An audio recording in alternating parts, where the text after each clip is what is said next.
darah haid keluar, baik bagi pemula yang tadi perempuan umur 9 tahun atau 10 tahun atau 11 tahun baru pertama mengalami haid, atau ibu saudari yang sudah berulang-ulang mengalami haid, keluar darah jam 6 pagi misal, keluar darah jam 6 pagi, maka darah itu bisa dikatakan haid, bisa juga bukan haid, ditunggukan sampai zuhur. Ternyata sampai zuhur tidak ada susulan darah yang keluar, masuk asar juga tidak ada darah susulan yang keluar. Sikap kita ibu, akhwat, bapak, untuk sementara menahan diri dulu dari solat, menahan diri dulu dari apa yang dilarang bagi perempuan yang haid. Tak boleh pegang Quran, tak boleh baca Quran. Ya, kalau itu di Mekah tak boleh dia tawaf, tak boleh masuk masjid. Larangan-larangan yang pernah kita pelajari untuk perempuan haid harus dijalankan dulu. Ternyata singkat cerita sampai perputaran besok subuh tak ada darah yang keluar. Cuma kemarin itulah jam 6 keluar, lalu tak ada susulan darah sampai ketemu lagi jam 6 pagi. Lewat jam 6:30, maka kita katakan darah yang kemarin bukan darah haid.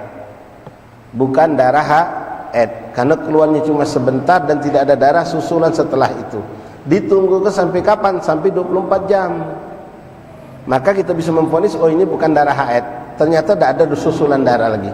Lalu bagaimana cerita solat yang kemarin ditinggalkan? Wajib diqadha. Kalau itu puasa pun hari itu tidak boleh puasa dulu. Ternyata bukan haid hukumnya, wajib juga diqadha. Ini penting diketahui ibu bapak rahimakumullah. Tapi kalau seandainya jam 6 keluar sampai zuhur tidak keluar, tapi pas asar ada susulan darah keluar, lalu datang lagi isya keluar, itu bisa dikatakan darah itu darah haid, karena dia belum mencapai 24 jam, baru berapa jam sudah ada susulan darah-darah yang keluar. Nah ini penting, pernah terjadi bapak ibu, karena kebodohan, karena ketidaktahuan kita. Memang ini seharusnya dibekali buat anak kita yang mau menikah, biar dia paham. Ini kejadian bapak, benar-benar kejadian. Jadi ada dua anak muda menikah. Mereka ini mungkin saya pernah sempat sampaikan di sini, tak paham tentang urusan haid ini. Jadi baru pengantin baru, ya namanya pengantin baru Pak. Tinggallah di rumah mertua. Si betina ini melok lakinya, tinggal di rumah mertua. Ketika maghrib hari pertama, asar, maghrib, isya, solat, Masya Allah, ikut berjamaah melok mertua. Pas subuh tidak mentu dari belik. Mak mertua nanya, mak si lanang, mana bini kau, ngapu tak mentu, ngapu tak solat? Haid mak. Oh, sudah maklum kalau haid memang tidak solat, tak boleh solat. Subhanallah, haid itu didapatkannya jam 4 subuh darah keluar itu Pak. Begitu darah tadi keluar jam 4 subuh, sudah dianggap haid. Memang begitu, jangan juga solat. Kalau itu puasa jangan dulu puasa. Tapi karena bodohnya mereka, begitu masuk duha tak keluar darah, tunggu sampai zuhur tak keluar lagi darah, itu langsung dia memvonis aku inilah suci. Langsung divonisnya sudah suci. Maaf ya, mungkin dorongan masih pengantin baru juga. Jadi mandilah perempuan tadi, mandi lalu melakukanlah hubungan dengan suaminya tadi itu. Suaminya juga tak paham. Jadi ingat binilah suci dari subuh tadi sampai zuhur tak bentuk darah. Setelah itu waktu zuhur datang, solat. Si betina ini melok solat juga, emaknya bingung. Mak mertua, nah, mak mana kata kalau namanya Jul Pak? Mak mana Jul? Uji kau bini kau tadi subuh haid, ngapa sekarang zuhur inilah solat? Lah suci mak. Jawab anak itu dia. Terkejut emaknya, no alang kecepatnya lah suci. Baru subuh tadi dia haid. Ini zuhur, iyalah tak keluar dari darahnya. Lah sudah tak keluar lagi darahnya. Jadilah suci lah mandi dia tadi tu. Kau mandi juga ni. Mandi apa kau ni? Maknya tengok dia mandi juga Pak. Ya maaf, orang tua sama anak ni cerita ni kan. Dia mandi habis bergawe. Mandi habis bergawe. Jadi kau bergawe sama bini kau tadi? Iya mak, karena suci. Nepak kening banyak. Inna lillahi wa inna ilaihi raji'un. Oh Ijul kau ni. Bengaknya. Bini kau pun tak ngerti. Wong haid tu bukan langsung dikatakan suci lewat berapa jam, tunggu ke sampai besok. Kalau sampai besok 24 jam tak keluar darah, baru dikatakan bini kau tu suci. Darah yang keluar bukan darah haid. Kamu nak belajuan, belajuanlah. Jadi kamu tadi itu melakukan hubungan suami istri dalam kondisi masih dihukumkan haid, boleh jadi benar baik malam mentul lagi darah. Inna lillahi wa inna ilaihi raji'un. Nah, ini perlu dipelajari, Pak. Nah, nanti lain lagi kalau kondisi darah itu sudah memang berjalan, haid, ibu, akhwat mungkin lebih paham. Betina ini, Pak, punya kebiasaan beda-beda. Ada yang biasa di awal bulan, ada yang pertengahan bulan, ada yang di akhir bulan. Kadang-kadang ada sebab-sebab kondisi badan, kondisi hormon berubah, bergeser hari itu. Nah, ini perlu dipelajari oleh seorang perempuan. Dari jenis baunya, dari jenis warnanya itu bisa menentukan hukum darah haid atau bukan haid. Nah, lain lagi kalau memang seorang perempuan misal biasa 7 hari haid. Pas sudah hari kelima biasanya haid itu akan mulai menipis. Hari ke-6 tambah pupus. Hari ke-7 suci. Nah, begitu hari ke-7 suci, dia mandi, dia sholat. Subhanallah, hari ke-9 ada darah lagi mentu. Sudah 2 hari dia sudah suci, ada darah lagi keluar. Maka hukum darah itu apa? Boleh jadi darah haid lagi. Walaupun dia punya kebiasaan itu 7 hari.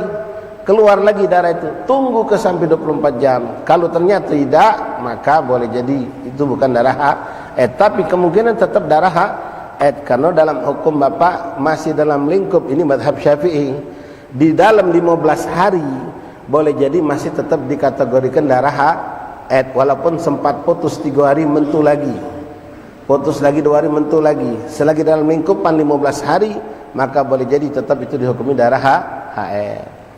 Ikhwan rahimakumullah, orang haid tidak boleh melakukan hubungan suami istri, haram hukumnya. Sebagian ulama mengambil hadis Nabi SAW itu ada dendonya, jadi harus sedekah dengan 1 dirham. Lumayan, Pak, 1 dirham itu duit perak bernilai lumayan tinggi. Kalau itu di awal-awal haid, kalau di akhir-akhir haid setengah dirham dia harus sedekah. Walaupun ini pendapat bermacam ulama, ada yang mengatakan tidak harus, ada yang mengatakan harus sedekah. Nah, sekarang kita pahami juga mengenai nifas. Ini yang banyak terjadi kesalahan di kalangan keluarga kita, Pak. Anak kita mungkin habis ngelahir atau bahkan bini kita baru melahirkan. Paham tak dia atau kita tentang bab nifas?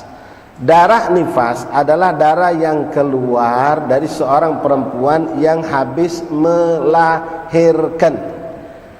Kalau darah yang keluar bareng dengan lahir bayi itu namanya damul wiladah, darah kelahiran. Dam nifas adalah darah setelah bayi keluar, darah sudah keluar segala bayi, biasanya baru nuntuh nanti darah itu. Kadang-kadang darah itu keluar mengalir bebas, tapi kadang-kadang masya Allah sampai macam nembak, tos. Ini pernah kami ngalami yang seperti itu. Ya, dari orang dekat kami ngalami seperti itu, sampai ruangan bidan itu darah kalau bercak.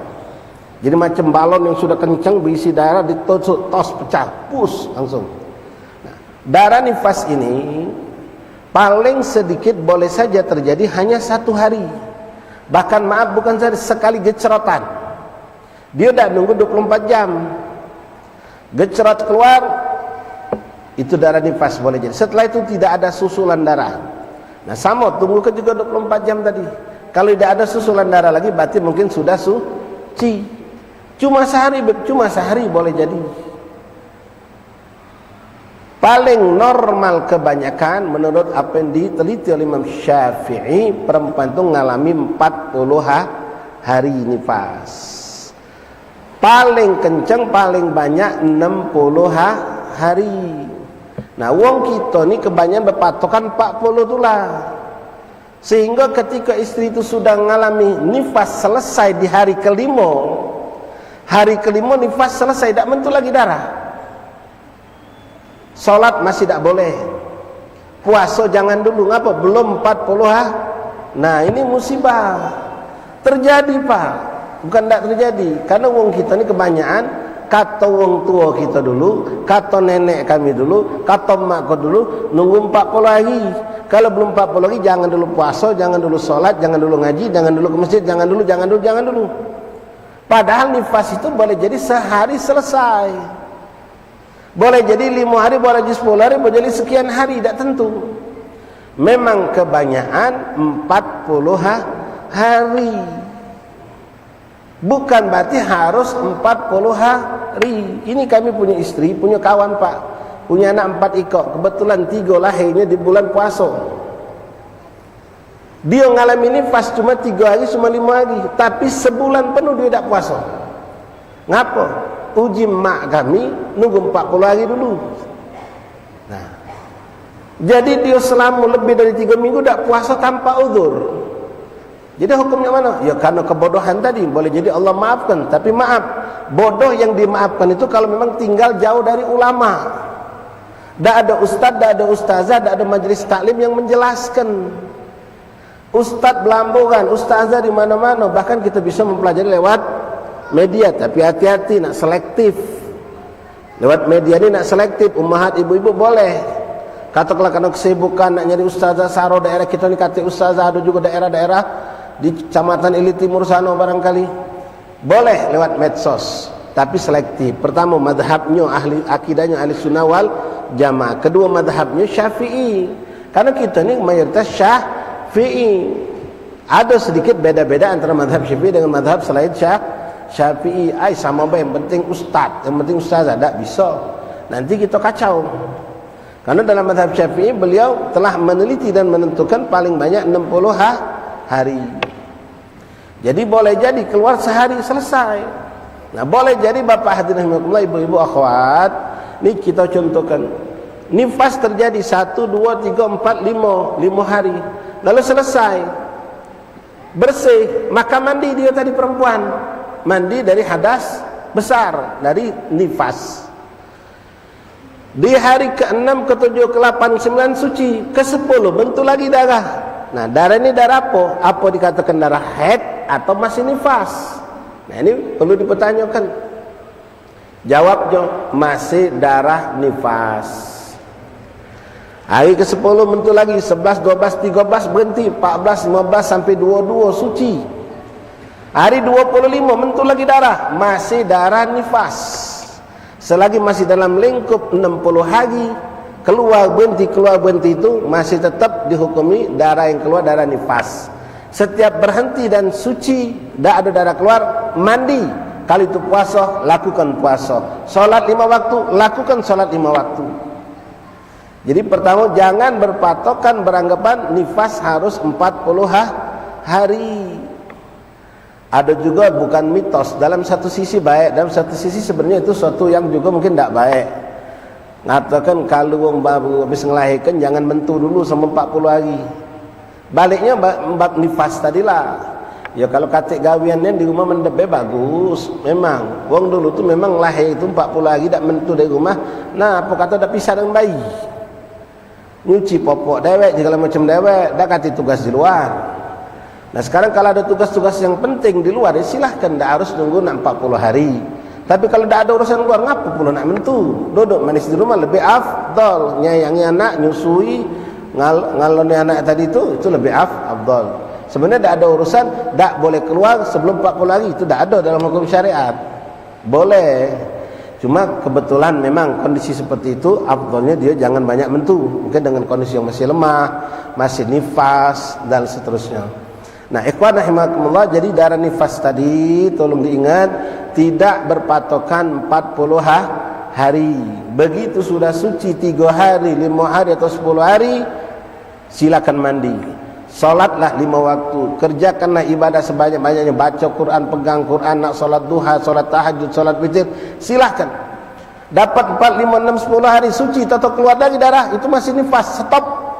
Kalau itu puasa jangan puasa, kalau itu sholat jangan sholat. Jalani darah itu, ternyata masih keluar lagi 6, 5, 7 hari, itu semuanya nifas. Nah, paling banyak sampai 60 hari. Jadi boleh jadi seorang itu tanpa stop, perempuan itu Pak, Bu, darah itu mentu terus. Bukan berarti mentu macam banyu rusak pipa ngalir terus, tidak. Terkapar juga betina baca. Ya darah itu ada keluar, kagak hilang. Ya, dengan mereka menyaksikan, maaf, mungkin di pembalut atau softtek bahasa kita nih, masih ada bercak darah, masih ada darahnya. Terus boleh jadi sampai kapan? 60 hari. Nah, seandainya tadi kita sudah gambarkan, boleh jadi seorang perempuan itu nifas dapat 10 hari, lalu suci seminggu, datang lagi darah, masih nifas, datang 4 hari suci lagi, suci ibadah segala macam, datang lagi darah lagi, nifas masih. Sampai kapan? Sampai 60 hari. Nah, seandainya kita hitung nian sampai hari ke-60 itu darah keluar, 61 masih darah keluar, apakah darah itu disebut darah haid atau darah istihadah? Istihadah itu bukan haid, bukan nifas, tapi dikatakan darah penyakit. Ulama mazhab Syafi'i memutuskan kalau dia nyambung Pak, 60 keluar darah, 61 keluar darah, maka ini darah istihadah, bukan haid. Artinya di hari ini penting. Di hari 61 ini dia wajib mandi, wajib sholat, wajib puasa. Tapi beda kalau itu sempat putus satu hari. Misal hari 59 masih mentu, 60 kosong atik darah, 61 keluar lagi, ini darah haid. 61 ini darah haid. Kenapa? Mutus tadi sempat 60 hari putus. Putusnya pas 60. 61 keluar lagi darah, itu haid.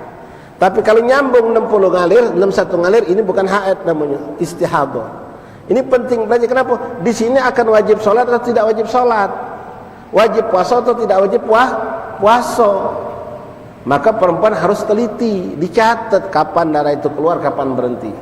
Misal darah keluar dari 40, hari 40, 41 sampai 55, 55, 56, 57, 58 suci, 59 suci, 60 suci, 61 keluar darah, itu haid. Atau 61 suci, 65 keluar darah, itu haid sudah, di luar 60 sudah, di luar nifas. Kalau seandainya kita ambil contoh, dia haid, darah keluar sampai hari 59 pejak tadi, 60 suci, 61 keluar darah, maka 61 dianggap haid, bukan istihadah. Darah keluar sampai 40, 40 sampai 59 suci, 60 keluar, 61 keluar, maka 61 bukan haid, masih dikatakan darahnya istihadah karena nyambung dengan hari terakhir nifas. Ma'asyiral ahbab ikhwani rahimakumullah.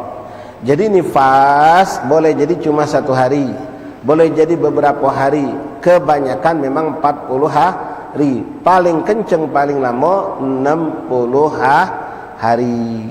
Larangan bagi perempuan yang nifas sama perempuan yang haid kurang lebih sama. Tak boleh solat wajib ataupun sunnah, tak boleh tawaf. Jadi inilah muskilah. Beb, makmana beb, kami nak haji, kami nak umrah, sedangkan jadwal kami umrah ini kujingokkan pas kalau tanggal ini kami di Mekah, aku lagi biasanya haid. Biasa di awal bulan haid nih Pak, bini kita nih, misal haidnya 7 hari, dari tanggal 1 sampai tanggal 7, kadang bergeser dikit dari tanggal 2 sampai 8, 3 sampai 9, kadang-kadang dari akhir bulan tanggal 31, 30 sampai tanggal 6, tanggal 7. Nah ini mak mana beb, bakalan harimaku istriku ini ngalami haid waktu kami di Mekah. Sesip dak baca umrah dia. Ngapo je kita dak baca umrah? Iyalah pula umrah itu intinya tawaf. Sedangkan syarat masuk masjid be harus suci. Haid tak boleh masuk masjid. Tawaf wajib juga suci, tak boleh dalam badan haid. Jangan ke haid tak punya wuduk be tak boleh tawaf. Jadi mak mano ada dokter be nganjurkan kami minum obat penahan haid. Boleh tak kami minum obat itu sehingga pas tanggal ini haid tu tak datang, pacak ditundanya, ilmunya Allah titipkan sama manusia. Jadi pacak mundur haid itu, pacaklah bini kami itu mungkin nak ngambil 2 hari 3 hari pacak umrah melakukan tawaf tadi. Jawabnya boleh, selagi kita yakin yang pertama obat itu yang dari dihalalkan oleh syariat, bukan dari barang yang bernajis, bukan dari barang yang seperti anjing, babi dan sejenisnya. Kedua, dia tidak menimbulkan mudarat yang akan menjadikan rusak penyakit atau menimbulkan suatu keburukan yang fatal kepada kita punya badan, istri kita punya badan tadi. Efeknya tidak ada berat, cuma itulah dia ni macam tadi keran tu dicumpel. Jadi pas sudah lewat stop ke minum obat, berapa dari itu akan keluar darah, nembak dia banyak. Tidak mengandung efek-efek buruk kata dokter, cuma itu baik mungkin pas hari 2 hari itu nyeri badan. Bismillah, dah apa-apa. Apalagi kalau haji. Umrah pacak dicari waktu Pak sebenarnya, cuma kita galak melok travel, mau ikut tertib travel. Tapi kalau haji dah pacak nak nolak, sudah ketentuan Allah. Haji itu berlaku tanggal 9, 10, 11, 12, 13 Dzulhijjah. Dak pacak ditolak. Kalau umrah pacak milih gitu. Kapanpun bisa sepanjang tahun. Tapi haji tak bisa.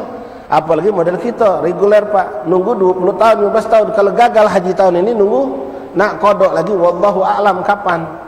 Nah, solusi dengan adanya minum obat itu diperbolehkan dalam syariat, dengan catatan pastikan obat ini bukan dari suatu yang diharamkan oleh syariat.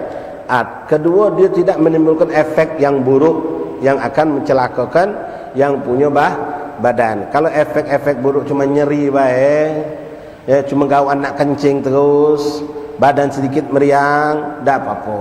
Tapi kalau mengakibatkan maaf akhirnya jadi mandul, misal dahimnya akhirnya jadi suatu hal-hal yang berat, pendarahan yang terus menerus, itu tidak usah kita lakukan. Sabarkan, mudah-mudahan Allah unjuk kesempatan umrah di waktu yang lain. Nah, itu perlu diperhitungkan. Bahkan maaf Bapak hadirin rahimakumullah, ibu-ibu, kalau kami dulu ingat, betulan kami menikahnya di Yaman Pak, di Hadramut. Itu wong sano kalau nak ngawinkan anak, ini balik bab yang saya ceritakan tadi, yang ada budak berhubungan sama istri dalam keadaan haid. Mereka bukan ngitung kapan tanggal merah. Kalau kita ini kita cari Sabtu atau Minggu tanggal merah. Dak baca minggu ini, tumbuhan minggu depannya, tumbuhan minggu depannya. Kapan liburan kita cari waktu. Kalau orang sana maaf Bu, yang mereka tanya kapan anak gadis kamu ini lagi dak haid. Karena perempuan itu ada adatnya. Biasa di awal bulan, di tengah jadi puasa lumayan Pak. Panas tak aus, ingat banyu segar depan muka kita. Beduk maghrib dak boleh buka. Apalah terjadinya? Ya nambah merana gitu. Nah, dak boleh yang seperti itu. Yang musibah lagi lah ditahan ke seminggu, pas sudah boleh haid budak nih. Nah, puasa tambah panjang. Jadi jangan dilakukan yang macam itu Bapak Ibu. Itu cuma mitos. Kalau sudah kawin lalu melakukan hubungan, pas seminggunya baru munggah, baru resepsi, kaget dak macam ini, kaget macam itu, ndak. Hak mereka berikan. Lain cerita maaf, ini pun ya kalau pacak jangan. Resepsi kadang-kadang ada juga orang kita ni, karena takut khawatir budak ni terlaju duluan, kawin kebe dulu contohnya. Resepsi kapan? Habis lebaran haji, habis lebaran Idul Fitri, 4-5 bulan lagi. Ya takut kaget pas resepsi budaknya melendung. Mungkin itu masuk akal, tapi ngapu nak malu hakikatnya. Kita kawin ke terang-terangan, resepsi ya kaget. Kebetulan masalahnya masalah finansial. Sekarang tak kacik duit, ada duitnya kaget 4 bulan 5 bulan lagi. Atau nunggu waktu tepatnya 4-5 bulan. Tapi budak ini kawin sekarang. Kalau sekarang kita pisahkan, tak boleh mereka berumah tangga atau hidup rumah tangga, tak boleh berhubungan suami istri. Woi, kesian Pak. Dan maaf, tidak termasuk su'ul adab atau ugugul walideh. Kalau wong tuanya ngomong, nak aku tak ridho kalau kamu berhubungan, tunggu resepsi 3 minggu lagi, baru boleh kamu hubungan. Budak dua ni maaf Pak, tak setahanan, melanggar nasihat orang tua tadi. Berdosa tak? Tidak berdosa. Malam kedua laju dia. Malam pertama bahat pacak nahan, malam kedua dah pacak nahan, laju. Oh mak kau kan ngomong jangan dulu kita ni hubungan sama isteri, jima kaget nunggu 3 minggu lagi. Aku tak kuat dek nyengok kau, aku juga tak kuat je dia. Mak kau tu yang menanggung dosa. Allah sudah menghalalkan, kita yang mengharamkan. Tak boleh Pak Bu. Ini semacam adat yang harus kita buang. Jangan. Ya. Kalau sudah mereka waktunya sudah halal, sahkan. Jangan dihalangi. Bahkan seperti saya katakan tadi, hukum syariat ini Pak, munggah resepsi itu walimah sunnahnya setelah duhur, setelah jima sebetulnya. Cuma kita yang sudah menjadi adat biasanya resepsi dulu baru. Wallahu alam bissawab. Masyaallah bab rahimakumullah, mungkin saya dulu yang bisa kami sampaikan. Mudah-mudahan yang singkat ini bermanfaat untuk kita semua, dan insyaallah panjang umur afiat. Kita lanjut lagi 2 minggu yang akan datang. Masuk kita kepada pembahasan bab solat insyaallah taala. Mudah-mudahan Bapak bisa istiqomah, saya bisa istiqomah, karena penting urusan solat ini. Bukan solat itu cuma gerak-gerik solat, rukuk, sujud baik, tapi banyak hal-hal yang penting untuk kita perhatikan. Wallahu a'lam bishawab. Fadhal adzan isya. Siapa ngadzan? Ya, nak berwudu silakan.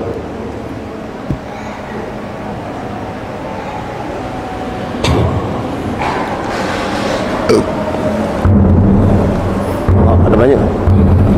Banyak. Tambahan banyak. Ya.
As-salatu